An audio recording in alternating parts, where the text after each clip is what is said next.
Deep Threat Sports Network. We're back at it again this week. Again, Bryant's here with us. Collin's here with us. You got me as well, as always. So what a combination. You can't beat that. This episode, as you guys know, we talk Heisman. We're going to talk top 25. Just throw it out there. Our Heismans are very different. I mean, we got some of the same guys, but we're going to have some conversations here. Top 25, that's going to be very interesting per se because I mean, just look at what the top 25 was at the beginning of the season and look what it is now. Half of those teams ain't even in the top 25. But like I said, like I mentioned earlier this week, we add a new segment. It's basically going to be our conference final predictions. Me, Collin, Bryant, we're going to talk about who do we see winning each conference, why, what their schedules look like, and really just diving deep into who's going to win the conferences, who's going to have a chance, who is it, and what is that going to look like. But right off the top, let's go ahead and hit into the Heisman. And Collin, I want to hit. You know what? Let's go to Brian. Brian, tell us yours because you missed out on our last week's Heisman talk. So I want to know, what do you think, Brian? I'm gonna go pretty vanilla from what I've thought, recently. But Brady Cook? No, not Brady Cook. Maybe in the dog, like we had him in our previous episode in the dog rankings. But no, definitely not in the Heisman. Ashton Jeanty, even though he didn't play last week, he's still my number one.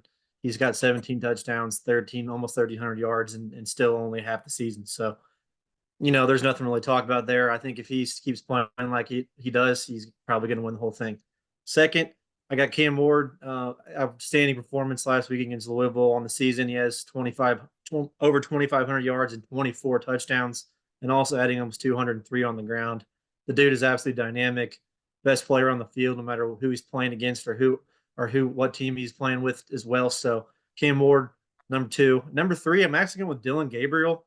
I do actually think he's number 3 in the Vegas odds right now as far as Heisman. So I think I kind of followed along with them, what their thoughts were. But he is over 2,000 yards, 77% completion rate on the season, can make plays with his legs as well, 15 touchdowns through the air. Granted, he does have some outstanding receivers on the outside with Evan Stewart and Tez Johnson, but he's shown it in big games. Came in and beat Ohio State. They beat Boise State and a multitude of other teams. So I think he's right up there at my 3. It was a pretty tough decision between some other players, but I roll with him. What do you guys think? Man, I'm going to go ahead and go because I know Collin's going to tear mine apart probably here. I got AJ at number 1, Ashton Jeanty. I mean, it's hard to argue against him. The guy's just putting up the numbers. And you know what? Speaking of Ashton Jeanty, I watched the interview with, I think it was Destroying, where, they're asking him, hey, have you heard what Travis Hunter's saying that he's the Heisman and blah, blah, blah. And, I gained a very high level of respect for Ashton Jeanty after this because he had every right to go in there and just tear Travis Hunter apart and just speak facts and say how Ashton Jeanty is the number 1 Heisman guy right now. But he was very respectful. He said, hey, that's fine. Everyone's got opinions. And he did bring up a good point. There's the difference between Travis Hunter and Ashton Jeanty right there. But go ahead, Dave. Sorry. I have no respect for anybody on Colorado right now with the way they act. But go ahead. No, he brought up a good point.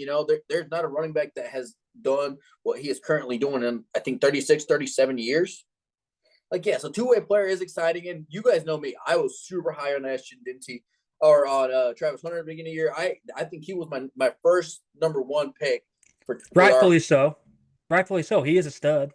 And I do think he's good. But, man, with awards like this, when you are the best player in the country, I also think that it shouldn't weigh very heavily. But, man, you want a respectable person to be that winner. Because if you set that standard from the get-go, it's going to, if you want the Heisman, you got to act right.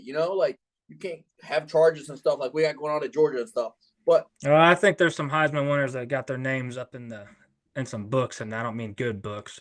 But I'm not going to go and give you mine right now, but obviously I have Ashton Jeanty number 1 as well. I've been saying that for a while. I just have to ask, since we all 3 have it, to make it a little more interesting talking about Ashton Jeanty yet again.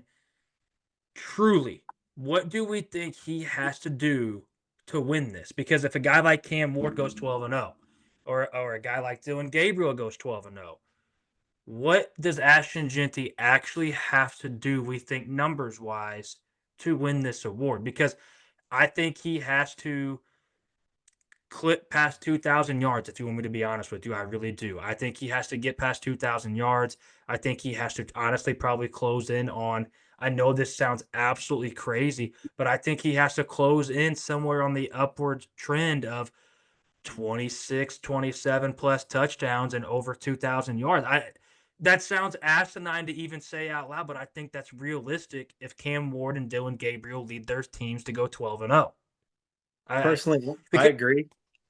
I agree with you. Honestly, I think it has to be even better. I honestly, if Cam Ward and Gabriel do what we think they're capable of doing, I seriously think Genty almost has to have like a Barry Sanders type season where he's almost 30 plus touchdowns and 2,500 yards. Honestly, okay, I agree with you. I just he's didn't know very if I sounded capable. crazy saying that. No, he's very capable, and it does sound crazy to say that we're talking him putting up Barry Sanders numbers. I think Barry had like 2,634 touchdowns. So I don't know if we'll get that, but I think he has to get pretty close, to be honest, just because of the teams he's playing and what team he is on. I also think him and Boise State's got to make it to playoffs, and he at least at bare minimum has got to win their first playoff game, and he's got to put up good numbers against a quality team, whoever it is he plays. Because at that point, he's putting up good numbers because everyone like the only thing that you can really say back against SUT is the fact that their schedule's not that hard. But now if he goes and plays in a playoff game against Well, I don't think the playoff games coming, and correct me if I'm wrong, Brad, but the playoff oh, games don't not come even into in the effect on this, do they? yeah, well, No, it happens after the regular season. Yeah, I think they might award the Heisman before the playoff games, correct? They should. It should be the weekend between. It should be the same weekend as like Army Navy, would you Okay, or like the Monday after. Usually, I think is what it is. So would like you guys December 15th at time frame. Sorry, would you Dave. guys say he has to be either one of those two records, Bryant? Like in order to be the Heisman guy? I don't think he has to beat a record. I think he has to be right up there, close in both of his numbers. If Boise State doesn't perform and make the playoffs, then absolutely. If they're up there and his team is yes. performing and playing really good, then I think he can be a little lower. Obviously, those numbers are records for a reason because they're insane. But I think it's got to be pretty close, honestly. If Boise State goes 11-1, they beat UNLV this coming weekend. I think he can afford to maybe not have 2,500 yards or not 20 or 30 touchdowns. I think he's gonna have to have one or the other. And if they do go 11-1 and make it, like I said, it's one or the other. If they miss the playoffs, I think it has to be both. I think you're right. I just didn't know if I sounded absolutely nuts saying that out loud, and I'm glad that you guys are spot on with the same thoughts that I were because yes, he is the number one on all of our lists. Yes, he's number one on betting odds and all that good stuff. But when it really comes down to it in the end, I don't know if the voters are gonna take into consideration him as much if you have an undefeated Miami with Cam Ward and he's doing what he's doing because he's also having an incredible season. If Ashton Genty wasn't putting up the numbers that he was putting up, Cam Ward would be leading this by a large margin, in my opinion. And Dylan Gabriel also, if he goes 12-0 with the win against Ohio State, first year in the Big Ten, all the things that go along with him with the great completion percentage. Yeah, it's just extremely, extremely tough. I wanted to make the Ashton Genty conversation more interesting because I feel like, to your point, Bryant, we're almost vanilla with it at this point. Yep, Ashton Genty. Yep, Ashton Genty. Oh, yep, me too. So I just wanted to really talk about what we thought he had to do to really catapult into winning the Heisman. Dave, back to your number 2 and 3. For my number 2, I'm gonna go ahead and give everybody a little spoiler. We all have Cam Ward at number 2, and I think it's very obvious why. I mean, he's just slinging the rock. We talked about it. Miami's rolling right now. He arguably had, Collin, you said it earlier, the best game of his career probably at this point, and he just looked impressive. And he hasn't had. I don't think he had a bad game. Versus, we can say that for example, Dylan Gabriel has had a bad game. We can't say Ashton Genty has had a bad game, but we can say Travis Hunter hasn't had he's had not great games. So like, and to our point, we've always talked about like, if you're a Heisman guy, you got to be good all the way across. Like that's why it's awarded at the end because you have to be good throughout your season, regardless of what happens. And that's Cam Ward, man. He's just a for sure go-to guy that is going to get the job done every time. And until Miami loses, I don't see that changing much because Cam Ward is kind of threw Miami on his back, and he is running through the ACC. He's probably going to win that out, and he's probably going to make a good run in the playoffs. So, well, since Cam Ward's my number 2 as well, and he's all 3 of our number 2s, Cam Ward is a guy that I've watched all season. When the going gets tough, I've said this before on this network, he doesn't ever seem to get rattled. Like, dude, nope. He's never too high. He's never too low. He is even keeled the whole way. And anytime he gets the ball back in his hands, whether they're up, down, need a drive, whatever it is, you have some kind of sense of calmness about it. You're just like, okay, they got the right guy in the right spot right now to go ahead and lead a drive to get points. This is the guy. And I think, talked about on our last episode, he had that Heisman performance against Louisville that you can hang your hat on and say, okay, here's where he really made his name a household name in the Heisman conversation and separated himself from others. And yeah, so I think there's a reason that we all have Ashton Jeanty at 1, Cam Ward at 2. I think if any of us had anything other than that, I think any of us on this show would rip that person's ass, because I think at this point, there's no real conversation about 1, 2. I think we can have tons of conversation about who our number 3 is, but 1, 2, I think is just there's no conversation for me. So, do you guys think he could potentially be a good NFL quarterback? That's my question. Yes, because the guy's impressive. I mean, yes. Let's look at where his career started. He's Incarnate Ward, baby.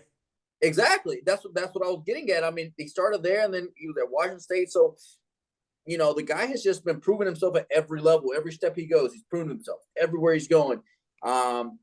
He's had critics all along the way. You've heard that he turns the ball over too much, makes dumb throws, can't throw outside the numbers as well sometimes. I am here for none of that bullshit anymore. He's got the best quarterback. He's legit. He's legit. He will be legit at the next level. Yes, there is going to be some times where he's going to throw a dumbass pass, but they all do that. It does that. Thank you. They literally all do that. I agree, but let's talk about my number 3, because Collin, I'm ready to hear what you're going to say about my number. I wonder who this is going to be. So hear me out. I got Travis Hunter at number 3, and I had Dylan Gabriel at an honorable mention. Because we've already had Dylan Gabriel have a bad game. We haven't seen Travis Hunter have a bad game. He hasn't had a great game. He didn't even play this week. He had 1 catch last week. Yeah, if he didn't play, how are you going to follow him? Just like we don't drop teams up or down if they don't play. If he doesn't play, they're leaving him behind. Listen, I just think the fact that he's a two-way player, if he was just as good as he is at each position and that was it, I'd say no. He's not a Heisman guy, but I think the fact that he's doing it on the offensive and defensive side of the ball on a Colorado program that I don't think is it's okay. Question. If Travis Hunter was not playing on both sides of the ball, would his numbers are not good on either side of the ball?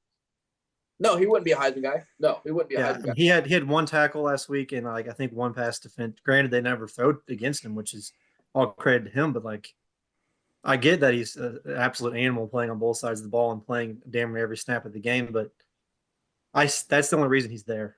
Yeah, I agree. I'm going to play devil's advocate because I agree with you, Bryant, 100%. And we all know how I feel about Travis Hunter, Colorado, and all the bullshit that they bring to light in bad ways. But I'm going to play devil's advocate here a little bit. I think if Travis Hunter didn't play defense and was solely a receiver on offense, I think his numbers would be much better. He's putting up above average numbers with he's tired legs. He's exhausted, and he's still doing. So I think if he didn't play defense and played solely receiver, his numbers would be much, much better than what they are. And Dave, I'm going to give you all the ammunition that you need to use against us in the sense that the Heisman Trophy winner should be the best player in college football, and Travis Hunter truly is the absolute most well-rounded best player in college football.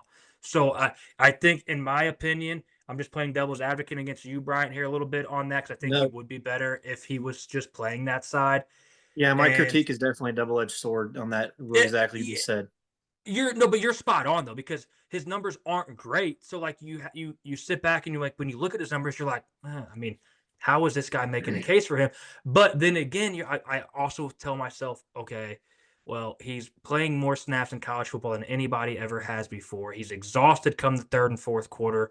I mean, so yes, the right phrase for this is a double-edged sword. Now, Dave over there listened to him a second ago. He was like, "Yeah, that's it. Yeah, that's it." I'm giving Dave all the ammunition he needs to Hmm. use against us because he really is the absolute best player in college football. I don't think that's really a discussion.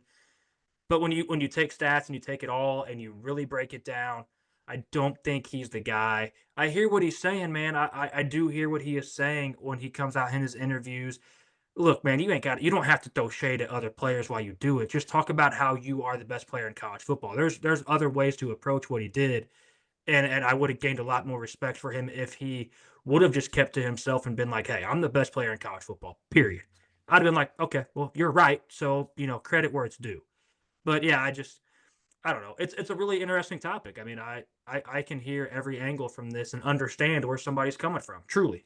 I truly think though, if he does pop off a little bit, maybe in a few of these games, whether it's on defense or offense, we've seen these type of players in the Heisman candidate talk before. I mean, Charles Woodson was there, Jabril Peppers. Yeah. Charles Woodson won, right?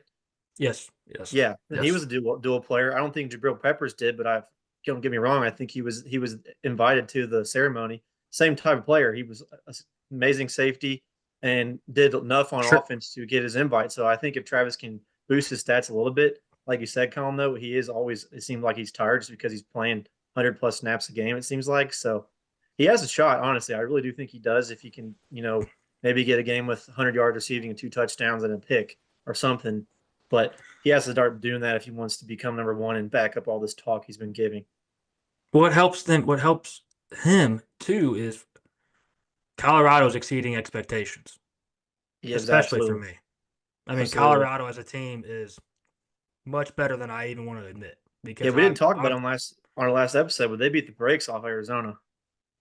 yeah, that was the freest line of the weekend, and I still won't take it because it's Colorado because I just can't actually wrap my head around how they're actually coming into their own. It's pretty shocking. So, hey, credit to Dion, credit to Shadur and Travis Hunter. But Dave, are you that wraps you up, right? We got to talk about my number 3. Yeah, let's talk about your number 3, Colin, because I do like your number 3. I'm not gonna lie, I do like your number 3. But here, go ahead and talk about your number 3, and then I'll kind of let you know kind of why I didn't kind of even bring mine up in honorable mention. So my number 3 is Curtis Rourke, and I talked about him last week. I had him at my number 2 last week because I think what Curtis Rourke is doing is spectacular. And I just want to put this on record saying that we talked about Curtis Rourke on this network 3 weeks ago, and we were ahead of the game before anybody else out there even muttered the name Curtis Rourke. We've been all over this from the start. We have been watching what he's doing, and what he has done with this Indiana program is spectacular. He's got 1,941 yards, 15 touchdowns, and a 188 QBR. This hasn't been done at Indiana, and I don't know. I don't know if I can tell you a guy that's ever done it at Indiana before this. The problem for Curtis Rourke now, he's hurt.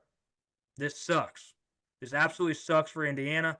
This sucks for Curtis Rourke having an incredible season. Indiana's having an incredible season.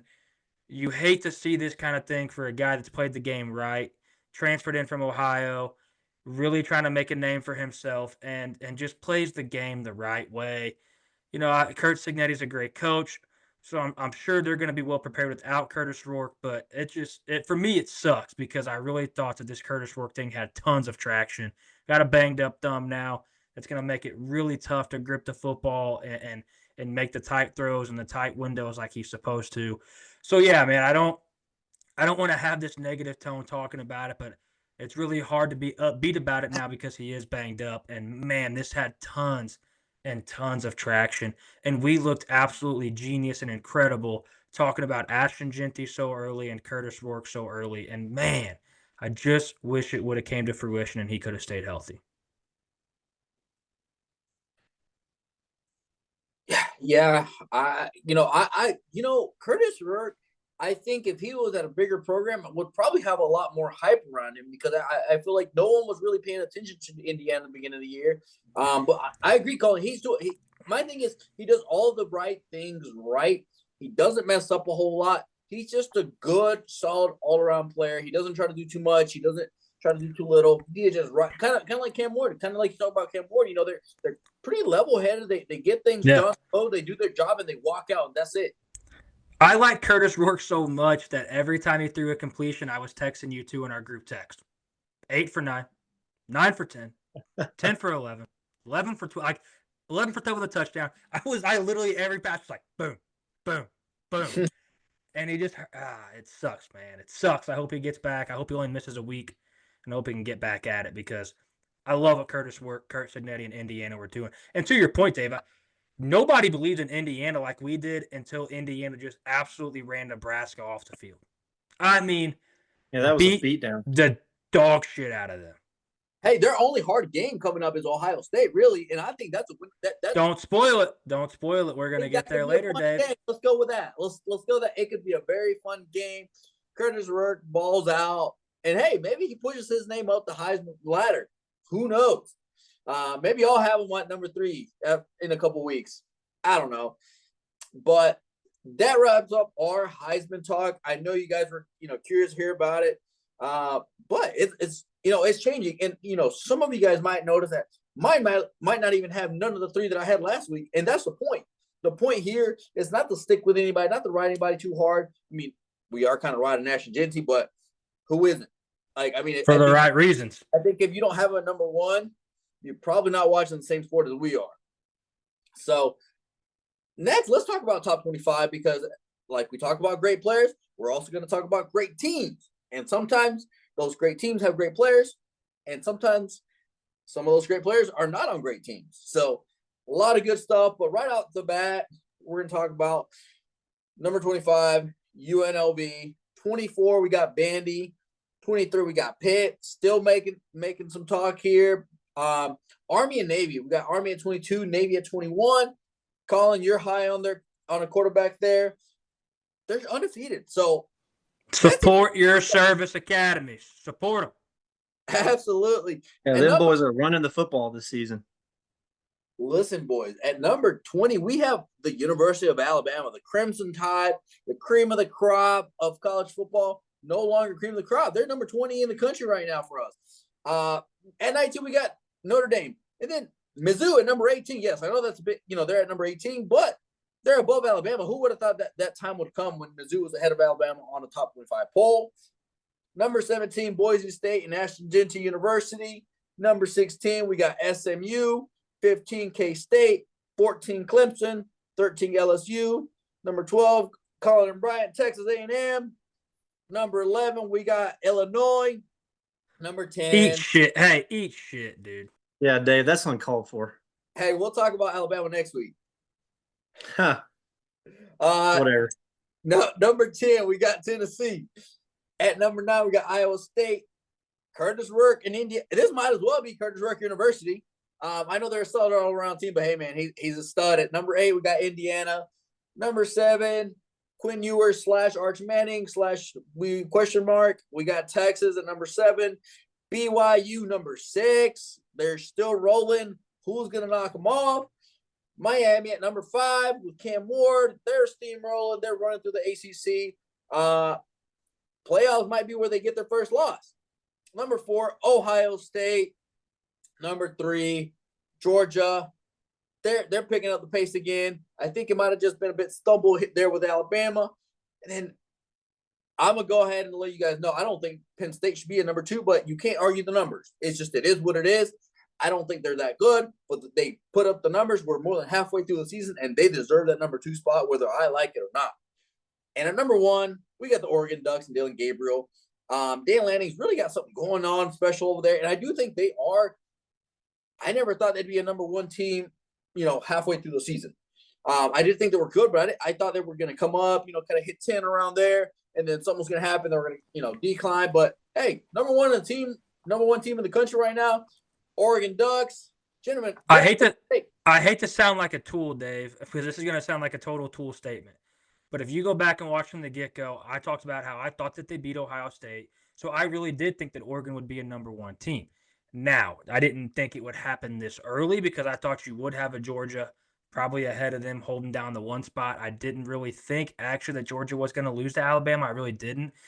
But man, this is just shaking up wild. And I am also disagreeing with you that I think Penn State is the number 2 team in the country. I really do believe that. I think we're probably going to get some heat over Bama at 20. But we talked about it here before. How do we show love to a team that has 2 losses when they haven't looked all that impressive anywhere other than one half against Georgia? And it was enough to win the game. And it was an incredible half if they could play football like that every single half of the season.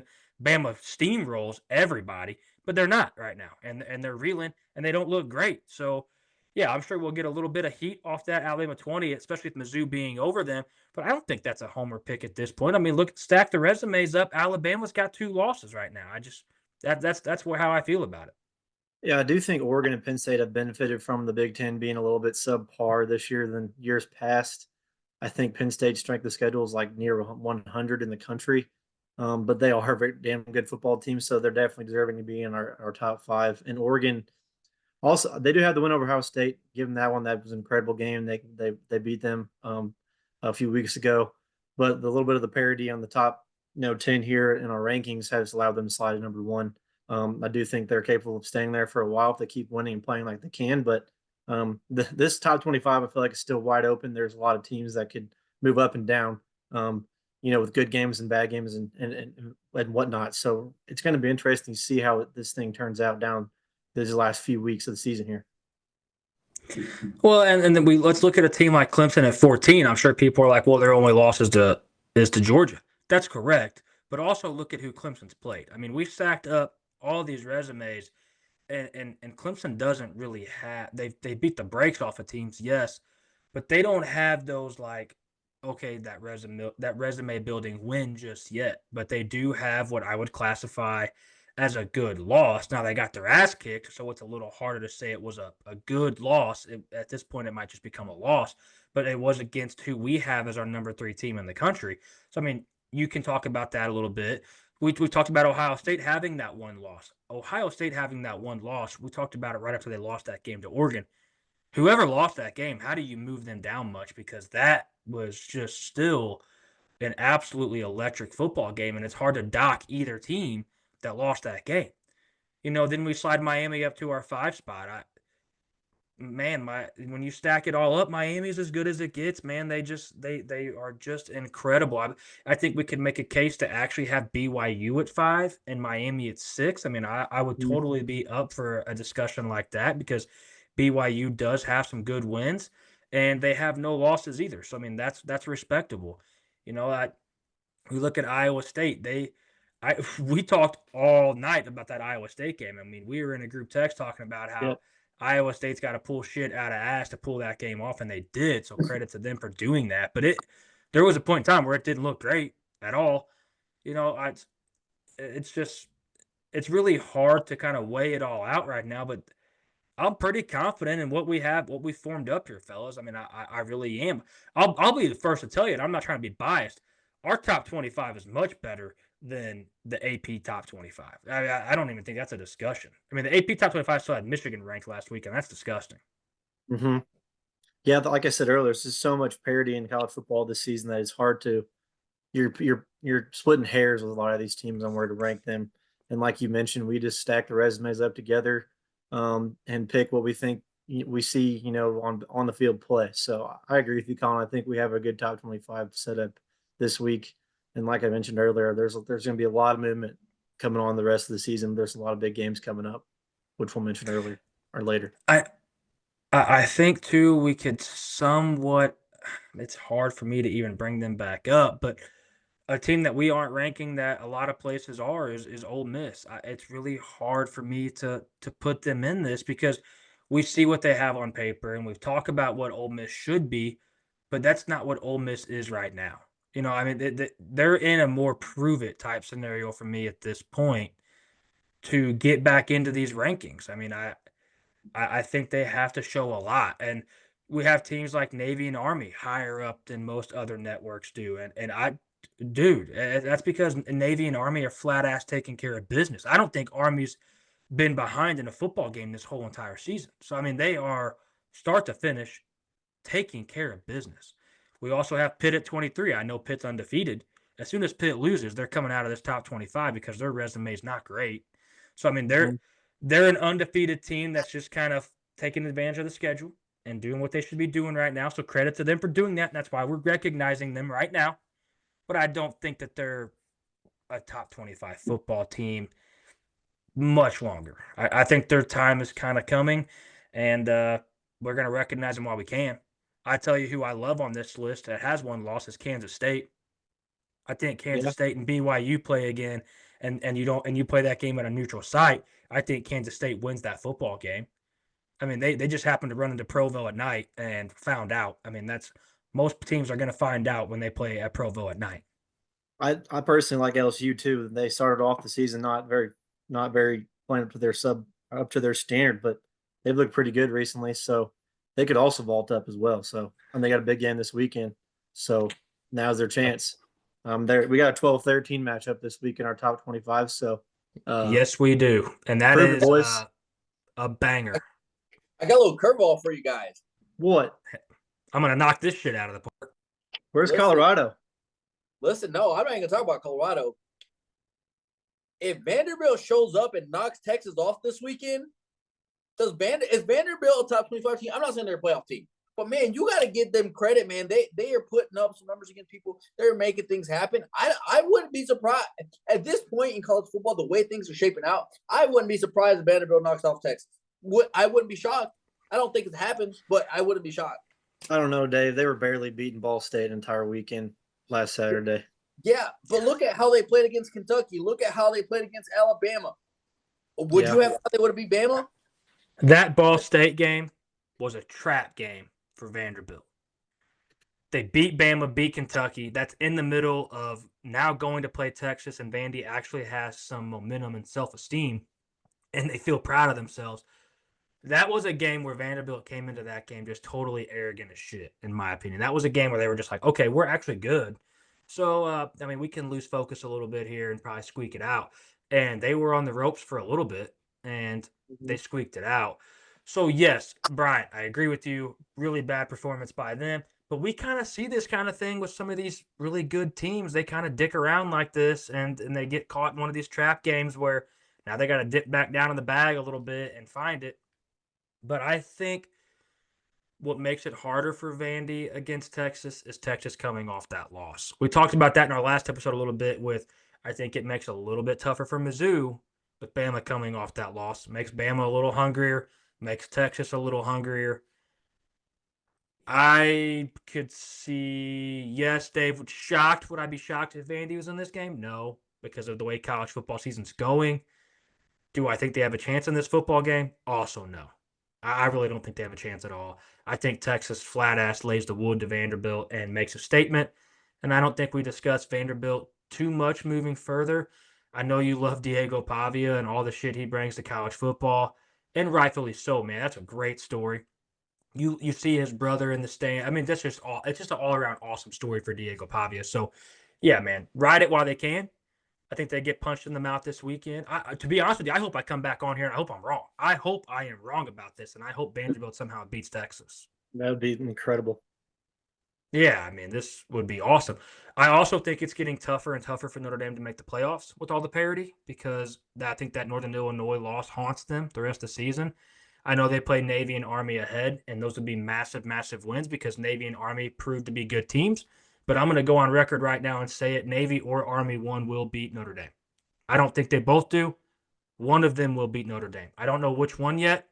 I have a hunch on which one I think. I'm not going to say it out loud yet. I'm just going to go on record saying I think one of these two does beat Notre Dame, and we have no more Notre Dame conversation.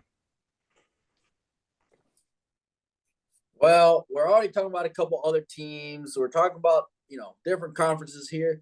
So let's go ahead and get to our next segment. We're going to talk about who do we have as front runners for each of these conferences. We're going to talk about the ACC. We're going to talk about Big 12. We're going to talk about Big 10. And, of course, we're going to talk about the SEC.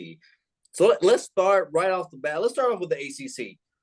Who do you guys see kind of like leading the pack here in the ACC? Obviously, let's be real, Miami for sure. But who else do you guys have kind of headlining the ACC?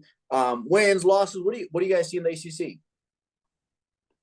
I'm going to start off. I think our only really three options here are truly Clemson, Miami, and SMU. Personally, I think looking at Clemson's schedule, their toughest game left is probably South Carolina. They do play Louisville next week. That's also a kind of a tough game, but they do have a ranked Pitt in the middle as well. But I like we talked about just now in previous weeks. We don't see Pitt as a big of a threat as other people think. So, and they play Louisville at home, and they also play South Carolina at home. So, I think they have a relatively easier schedule than some of these other teams. Miami's is also not that bad. I truly think it's a Clemson-Miami race. SMU has played pretty well, but they have some tough games coming up on the road at Duke, which is no slouch team. They have still got to play Boston College and Pitt as well. So personally, I think this is a Clemson-Miami race. What do you guys think? I think that this is for sure Miami. I think Miami is 100% in at this point, unless somehow they get caught sleepwalking. Miami, for me, is in the ACC Conference Championship game. Bryant, I'm going to go the opposite of you a little bit. I'm going to take SMU. I think SMU's toughest game left is Duke at Duke. I don't think Duke's very good. I know their record's 1-loss team. I think they're 6-1. I'm pretty confident in that. And they haven't shown me much. I know a 6-1 record speaks, but they haven't shown me much. There's a reason I don't feel like we have them ranked in our top 25, and that we do have SMU ranked in our top 25. SMU is a very good football team. Their only loss is to BYU, who we have number 6, and talked about how they could make a case to be number 5. They lost by 3 points. There's a world where SMU's undefeated if they pull that off. And if you go back and watch that game, they had the chance to pull it off. It was just early in the season for them. So I think SMU is for real. I really do. And not that I'm discrediting Clemson, but I think Clemson's schedule ahead could be just a tad tougher than SMU's. I mean, I don't think Duke has any problems with Pitt. I don't think SMU has any problems with Duke, Pitt, or Boston College. I really don't. They've already beat Louisville, who is a good football team. It's kind of wild to me that none of these teams have to play each other. They haven't had to Isn't play that each other crazy? at all this season and in the rest of their 5 games. That's kind of All crazy. So I all really three of do these think teams. outside of Miami, I'm going with Clemson just because I feel like they have a better team than SMU. But all 3 of these schedules are pretty much not very difficult down the stretch as far as some of the other teams we see in their last 5 games remaining. What do you think? I hear you on the Clemson being the more talented roster, and I don't think you're wrong for that at all, because I think they are. For me, it almost feels like SMU's hungry, man. They want to prove this, and I know Dabo wants to prove his worth too without transfers. Cade Klubnik, for me, I feel like once a game, twice a game, I'm like, man, what in the hell? But yeah, I'm gonna stick with it. I'm gonna roll SMU. I mean, Dave, why don't you be the icebreaker here and divide this for us here? I'm Colin. I'm going to side with you. I haven't been the biggest fan of Clemson. You guys have heard me here on this network rip Dabo Swinney apart. Why didn't you go to transfer portal? And you know what? He's doing well with what he's got. But for me, it's like I think SMU is a more complete team. I don't think they're a better team per se. Like Clemson does have bigger players, bigger stars, but I think SMU has all the good pieces of a puzzle. They're just not great pieces. And I just think that because they wanted, I agree, they wanted that much more. They're new to the ACC. Like, they're trying to prove a point here. Like, they don't want to be Texas coming into the SEC and get, knocked off. They want to show that they were meant to be here and that they're going to take some leadership here and take the top of the ACC. I'm not saying they're going to win it every year, but they're going to be that team that's going to be hard to battle with. And they're going to always challenge somebody for that ACC. And I think that's moving forward, not just this season. So I'm with you, Colin. I think SMU in Miami, Because, yeah, SMU's hardest game is Duke, and Duke hasn't played anybody. Their hardest game has probably been Georgia Tech. I think SMU wins out, and this is why I did this. I think SMU wins out. I think Miami wins out. I think Clemson does drop one of the 3 games when they play them back to back to back in the Louisville, Virginia Tech pit. I think they drop one of those 3 games. Louisville's going to be a tough opponent. Louisville's really good. I know Louisville's lost a couple of games, but they still won it. They still got a point to prove. Clemson's going to get everybody's best game. That's why I also think it's really tough because there's probably no team in the ACC that teams want to beat more than Clemson because of the success they've had in recent seasons. So I think they will get Louisville's best, they'll get Virginia Tech's best, and they'll get Pitt's best. And if Clemson goes into Virginia Tech at night, talk about an environment. Comes the Good sandstorm luck. or the Sandman, Here whichever one it is. Here it comes. And this is going to be Inner Sandman. This place is going to be rocking. And it's going to be one of the toughest environments. I think we can also – I know we all have Miami as a shoo-in, but, I mean, they almost lost to Cal and probably should have lost to Cal and probably should have lost Virginia Tech too. So they got to keep it rolling. We all have rose-colored glasses from last weekend, how they perform against Louisville, but they got to keep their foot in the gas pedal too. Yeah, they just can't get caught sleepwalking. You know, absolutely. That's kind of what I was hitting at earlier. They can't get caught sleepwalking, and I think they've had enough rude awakenings where Mario Cristobal is a problem. We talked about that before. I think you put Rhett Lashley from SMU on Miami. You put Dabo from Clemson on Miami, and I don't think we have any of those conversations. And I think Miami is completely off to the races with anybody other than Mario Cristobal.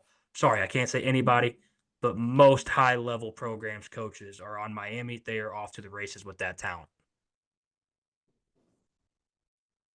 Well, ACC seems pretty straightforward. Let's talk about another one. Big 12. Big 12 is pretty competitive, you know. There's a lot. I mean, there's a lot of moving pieces here. BYU's undefeated. We just talked about how Kansas State we're high on. There's just a lot of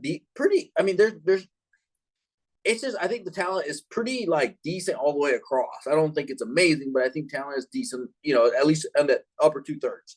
How do you guys see the Big 12 playing out? Personally, I think BYU's probably has the best odds to get in there, and that's it's only due to the fact that K-State and Iowa State have to play each other the last week of the season. I think it's BYU and whoever wins that game. Personally, Iowa State's schedule remaining is not the best until they get to that week. That's at home. That's in Ames, Iowa. That's November 30th. I like that. It's the last game of the season. Last game of the season, home game for Iowa State. And Bryant, you're spot on. So that'll be fun to watch. K-State, same deal. They play a lot of similar teams. The Arizona, the Houstons, our beloved Kansas Jayhawks in there. All those teams are not any good. So I think it's BYU and whoever wins that game personally, because BYU, looking at their schedule, they got the game on the road this week against UCF. That's a decently tough game. UCF has been playing okay. They almost beat Iowa State last week, but after that, it's pretty much Utah's not very good anymore like we thought they would, and Rising's now back on the injury report. So Jesus. Like I said earlier, I think it's BYU and whoever wins that K-State Iowa State game there on November 30th.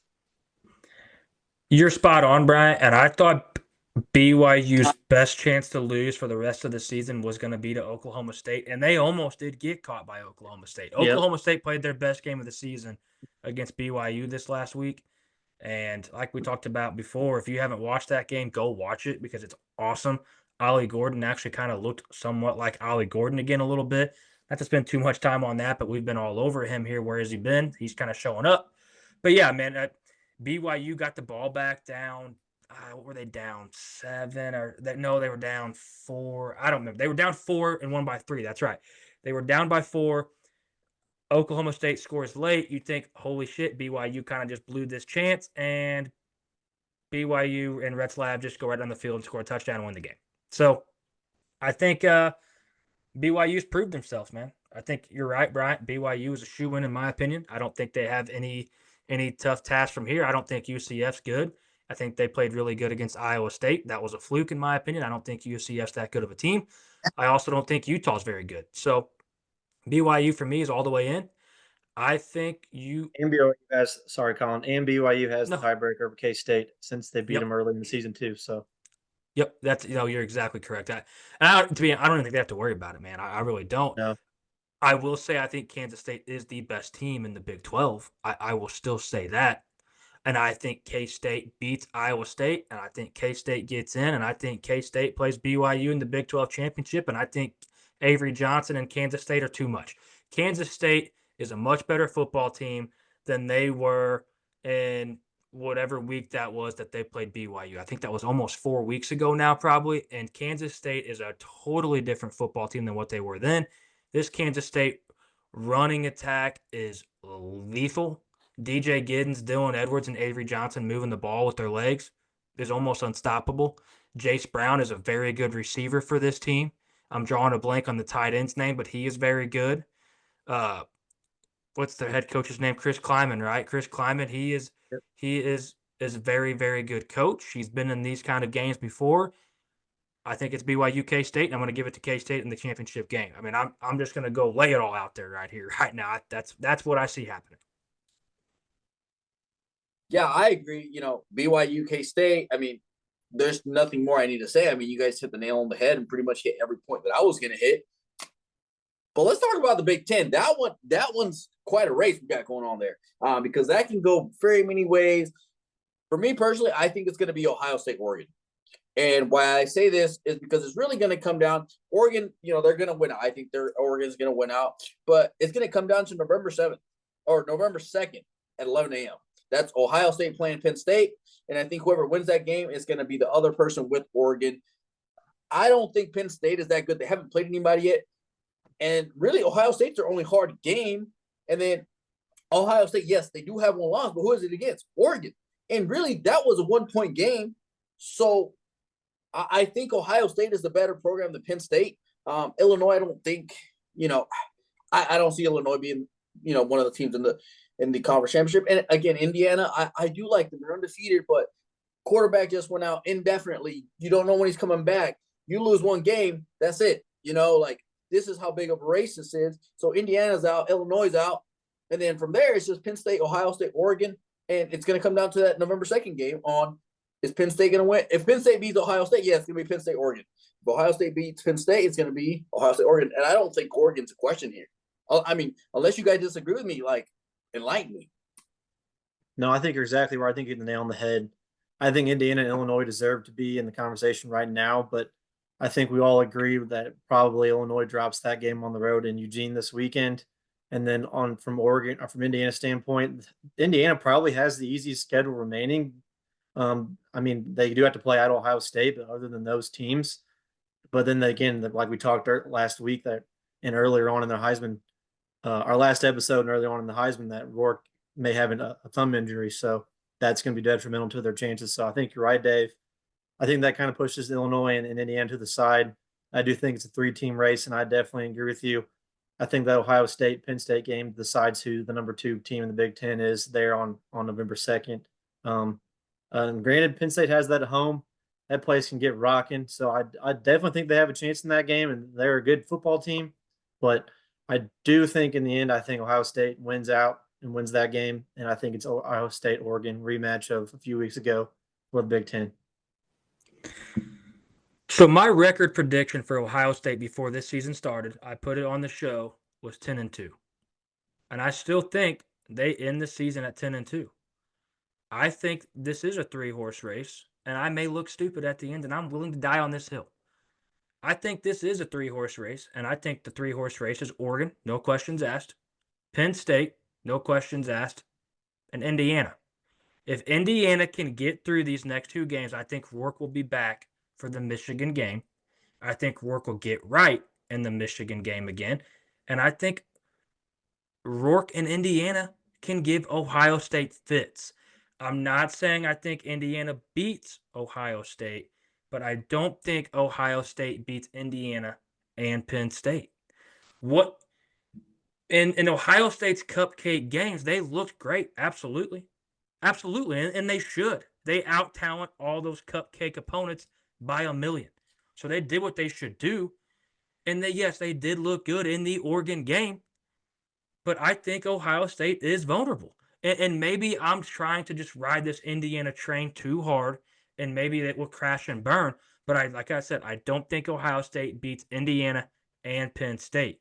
So I think Indiana can get through and have one conference loss. That's why I'm saying this is a 3-horse race, because Indiana would only have one conference loss at that point, with their only loss being to Ohio State. I think Oregon sweeps it, wins out, and they're in it. I think Penn State beats Ohio State. I've said that for 8 weeks now. Why would I stop now? Penn State, I have them going undefeated. They're undefeated in conference, undefeated on the schedule. There's your answer for me, in my opinion. Penn State, Oregon. And then their next best team would be Indiana with one conference loss, because Ohio State would then have 2 conference losses in Oregon and Penn State. So I have to push my chips in on everything I've said so far and not stop now. I don't think your guys' takes with Ohio State are by any stretch crazy. I think you guys are very accurate, but I'm just going to stick with what I've said all along, and I'm going to continue until it doesn't work.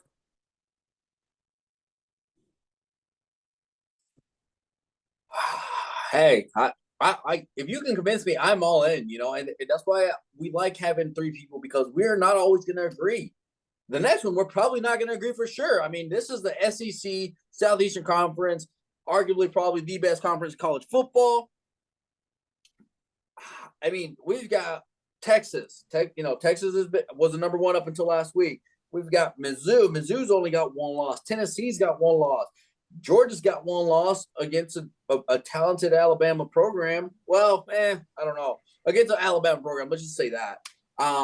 Texas A&M, Mizzou knows about them. I know you guys heard about Texas A&M. And then LSU.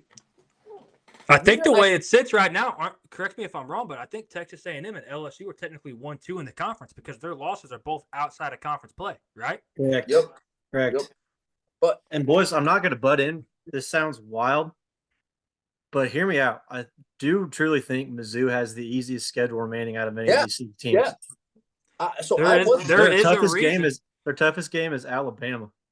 As far as the rankings are concerned, I do think South Carolina is good, and I really honestly do think Arkansas actually is not that bad either. So as far as on paper, I think they probably have the easiest schedule. Do they think they win out? Absolutely not, because it's Missouri.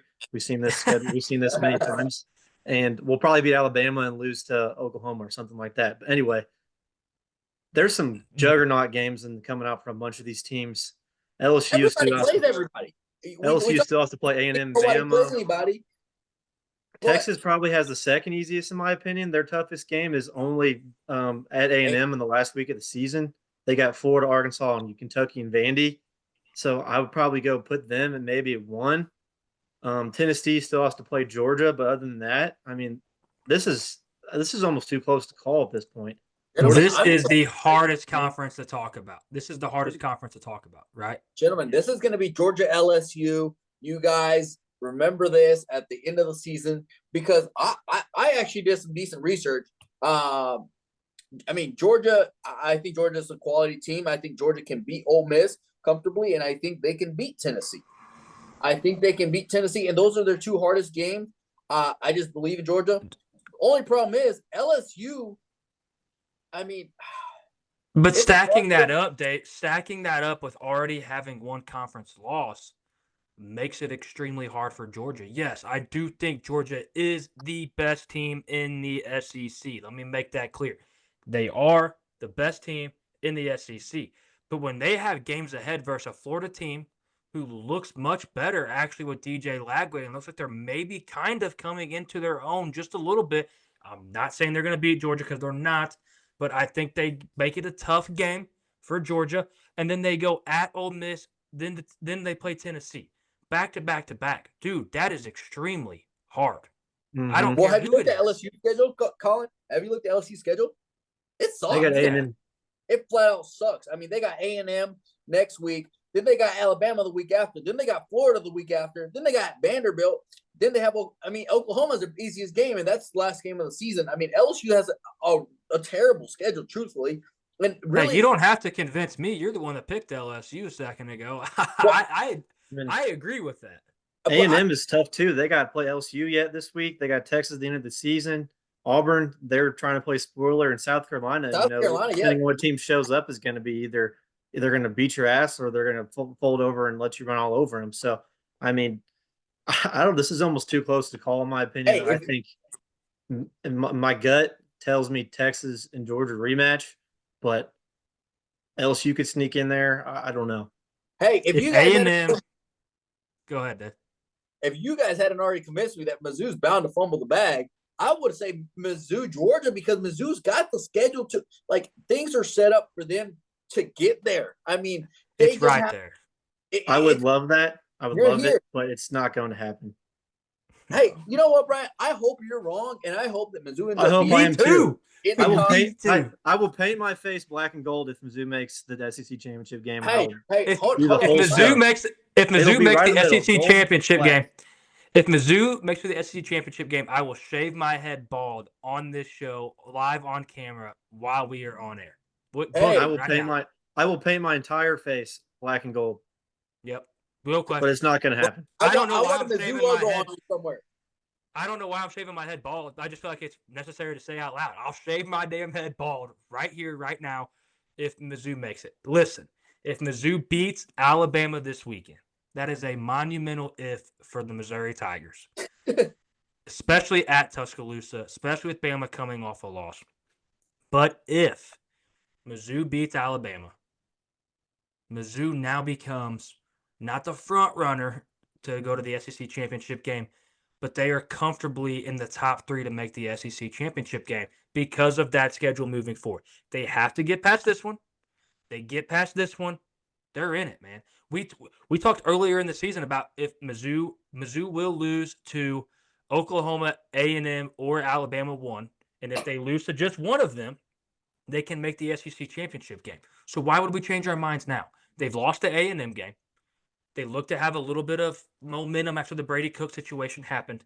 If they can go in and beat Alabama at Tuscaloosa while Alabama's reeling, they will be a top 3 team to make the SEC championship game. I also think the winner of the A&M LSU game this weekend becomes one of the other top 3 teams to make the SEC championship game. I think Georgia is comfortably in the top 3.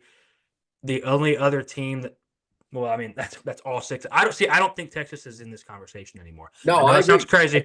I know that sounds crazy, but I've also said all season long that A&M beats Texas at the end of the season. So I'm going to stick to that. I'm going to stick to that and think A&M still does that. And I'm going to narrow it down to 5 teams. Now, if Mizzou drops to Bama this week, it now becomes 4 teams, and with Tennessee, Georgia, A&M, LSU. And one team we're not talking too much about is Tennessee, but I think Georgia gets Tennessee, so I think that eliminates Tennessee. And then that's why I said I think it also narrows down again to the winner of the A&M LSU game, Georgia, and if Mizzou can beat Alabama.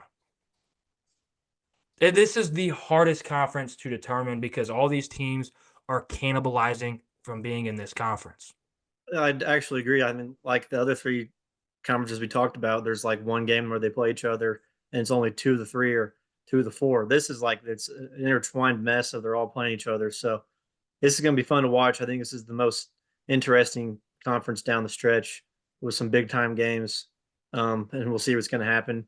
Hopefully, you're shaving your head and I'm painting my face, but we'll see what happens. Dude, I would rub my head every day for being bald if that happens. I mean, I can't express to you how awesome that would be. Hey, Brian's a Missouri alumni. I think we expect a little more commitment from him. I don't know, the Missouri logo on his chest for life. Tat that thing on. If that's your team, well, I already got it somewhere else, so I don't want to do it another. Hey, there you go. He's committed. If they win the SEC championship game, I will tattoo that logo. I don't know where Bryant's got that logo tattooed on his body, but I'll match it if they make it and win the SEC championship game. Now, there's like a 3% chance of that happening, so I'm comfortable in making this bet. But it would be the best loss I've ever had on a bet too. So this is going to be fun to watch down the stretch for the SEC, though. Dude, I mean, this is incredible. The best conference in the college football, in my opinion. And this is only proving it that we have 6 teams that legitimately could win. And I actually read a cool, crazy stat. It was actually a Mizzou writer that gave a scenario that there actually could be 7 teams with 10-2 records in the SEC. That's wild. Let me see if I can find that real quick, and then I'll read it to you if you guys want to keep going. I mean, how do you argue the SEC isn't the best conference in the country? Well, so it would have to be these I mean, six teams we at have listed, right? It would have to be Texas, Mizzou, Tennessee, Georgia, A&M, LSU, and what? All Probably right, here Ole it Miss? is. Here it is. All right, so this guy said he went down a rabbit hole. There's a way that 8 SEC teams could finish 10-2. If Georgia beat Texas, Tennessee beats Alabama, Bama beats Mizzou, LSU beats A&M, Alabama also beats LSU, Ole Miss beats Georgia, Georgia beats Tennessee, and A&M beats Texas. Now that's 8 games. If those all happen, and then the rest of their games they went out, there's 8 teams that are 10-2 in the SEC. Dude, that could hit. That could hit. Easily. Like, half of them already did happen. What's crazy is that's Or 2 of actually them. realistic. That's actually Yeah, very so realistic. we only have 6 more games. The Alabama beating Mizzou and LSU beating A&M, and then Ole Miss, Georgia, Tennessee, and A&M, Texas, and you have 8 10-2 SEC teams. Which brings us I thought that to was wild. which brings us to just the ever-loving question of how many SEC teams make the playoffs. it's got to be 3, man. Like, I There think it's is 3 no to way 4. it's less than 3. Yes, I It's think 3 to 4. yes. It is 3 to 4, way more than it is. Let me start this over. It is way more 4 than it ever could be 2.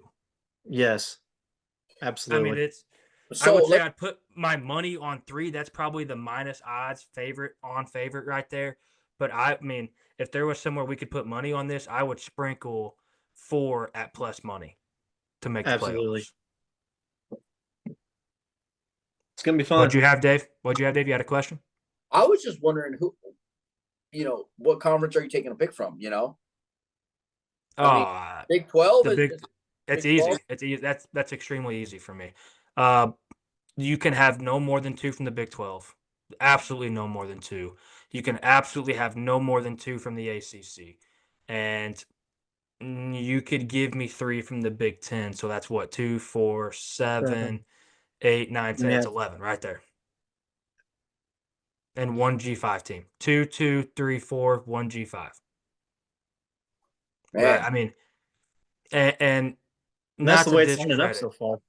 Yes, not to discredit what, whoever the third team out of the ACC is, whether that be Miami, Clemson, or SMU, or not to discredit what it looks like K-State or Iowa State are going to be battling for that 2-3 spot in the Big 12. Let's also not forget they go to these conference games and they get another conference loss in the conference championship game. So, I mean, if you put let's hypothetically say it's BYU K-State and K-State beats them this go around, well, now you've got to put BYU and K-State in the playoffs, right? Let's say it's Miami and Clemson and Miami beats Clemson. You probably got to put Clemson in the playoffs unless they happen to drop that South Carolina game at the end of the season, because that would not look good for them on their resume. So then there's a hypothetical where you could only have one ACC team make the playoffs, and that be Miami or whoever wins the conference championship game. I mean, there are so many scenarios. Dude, South Carolina matches up with Clemson way better than what Clemson fans want to realize right now. Yep. South Carolina is the hardest game on Clemson's schedule behind the Georgia game. If I remember correctly, at Clemson's schedule, South Carolina was the second hardest game for them. Correct. South Carolina gives teams fits. Do we really think Clemson's O-line can hold up against South Carolina's defensive front? No. They can match up, but they will not hold up all game long. There's no way. It's just not going to happen. I'm sorry. It's just not going to happen. I've said it before. I think South Carolina is one of the top defensive fronts in the country, and I think they absolutely give Clemson fits.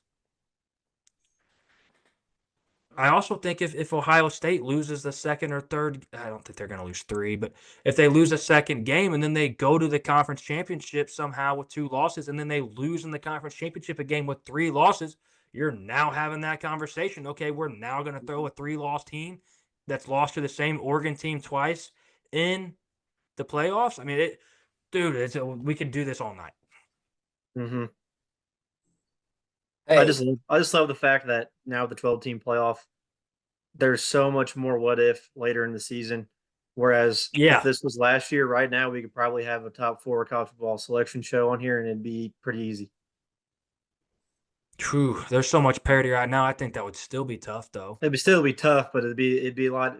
it'd be a lot better to pick 4 right now, I think, than the 12 with so many Because options coming down the stretch. just hairbraining it, we'd be sitting here thinking, okay, does 1-loss Georgia and 1-loss Ohio State get in over undefeated Miami and undefeated BYU? I mean, it's just one of those things. I mean, Yeah, it's awesome, dude. This is why this is the best sport in the country. One thing we know for certain is we just got a lot of good football coming along. We just got Tons of good football. I mean, and I hate to be that guy who's always talking about NIL, but man, this is truly the reflection of NIL and the transfer portal. It is. Because, absolutely. And you know, why didn't we do this earlier? This has been man. This has been, you know, Some schools did. the big schools did. The big schools did. Mizzou did. Oklahoma. Yeah, Mizzou man. did. They just get a free pass. One thing we're not talking about, too, not to spend too much more time on this, but we got a lot of good G5 conversation if we want to start diving into that. I mean, we have a 1-loss Boise State with their only loss to Oregon, and they look like they're going to get in. And if what I'm saying earlier in the show stands strong, that Army or Navy 1 beats Notre Dame, then, you know, one of those schools are – shit, we're not even talking about Notre Dame. If Notre Dame wins out, they'll probably get in too. So then that eliminates – that makes it harder for 4 SEC schools. How crazy would it be? How crazy would it be if that Army Navy game is for the last college football spot? Oh, that'd be wild. That would be must see television. Would be it kind of already is, and that would make it like 100 times better. That place would be packed. Does college game day go? Does college game day go? They go there every year. They go there every year because it's there's only Army Navy that weekend, and if they go there and somehow both those schools beat Notre Dame and they're both undefeated at that point in time, look out. That would probably be the biggest game I can't say the biggest in college football history, but it would be in the top 5. Oh yeah. Support your service academies. We are going to continue to say it here. Support your service academies. They are a wagon. Both of them are a wagon. If you bet them every week, you are way up. Hey, believe it or not, Collin's going to be a Navy SEAL, but then he got injured. I think he got Tommy John or something like that. Hey, that ain't even close. There ain't no way, dude. That ain't even funny because there is absolutely 0% chance for that. You know, yeah. No chance, Dave. Oh, man. But, hey. I do good to run a mile, Dave. Hey, that's okay. They need cooks, too. I hear you got it figured out on the smoker. If they just need somebody to go grill for them, then I'm in. Well, we talked a lot of good stuff. I mean, this might be one of our longer episodes, but there was just so much to talk about. Heck, we may come back on another episode and give you what that G5 race looks like. It's so hard to keep these episodes brief at this point because college football has been so freaking crazy. We can film every day. Dude, if we only gave you 20 or 30-minute episodes, we're cutting you guys short. I mean, this is what it is. Absolutely. But, hey, stay tuned in. Again, I'm going to say it again. Be on the lookout for them tumblers. They're going to have this nice, cool logo that are above me and Bryant. And we're going to find some way to raffle them, some way to, kind of make that giveaway fair.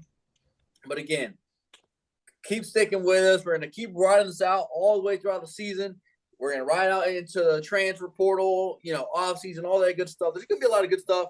There's going to be a couple of Georgia players arrested at some point probably. So we're going to keep an eye on that information. But once again, stick with us.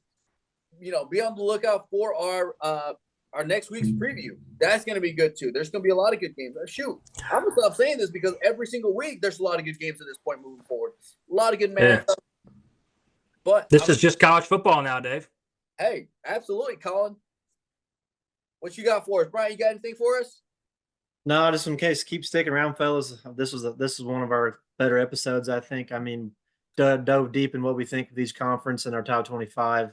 We got a hell of a week coming up next week with some good matchups. So keep following along. Thanks to everybody for listening. I'm off the injury report from week 7, came back this week, so I'm happy to be back. Let's keep it rolling. Bryant off the IR, baby. Welcome back. Love having you back. But yeah, like Dave and Brian are saying, just keep following along. These tumblers are on their way, we promise. We can't ship any faster. I mean, if I could go pick them up, I would, but it's not possible. But they are en route. I can't wait to make a stiff drink in them. It's going to flow so much better out of a DTSN cup. Cannot wait. But yeah, fellas, college football is awesome. We love it. Stay tuned every single week. If you're not watching, you are missing out. Watch.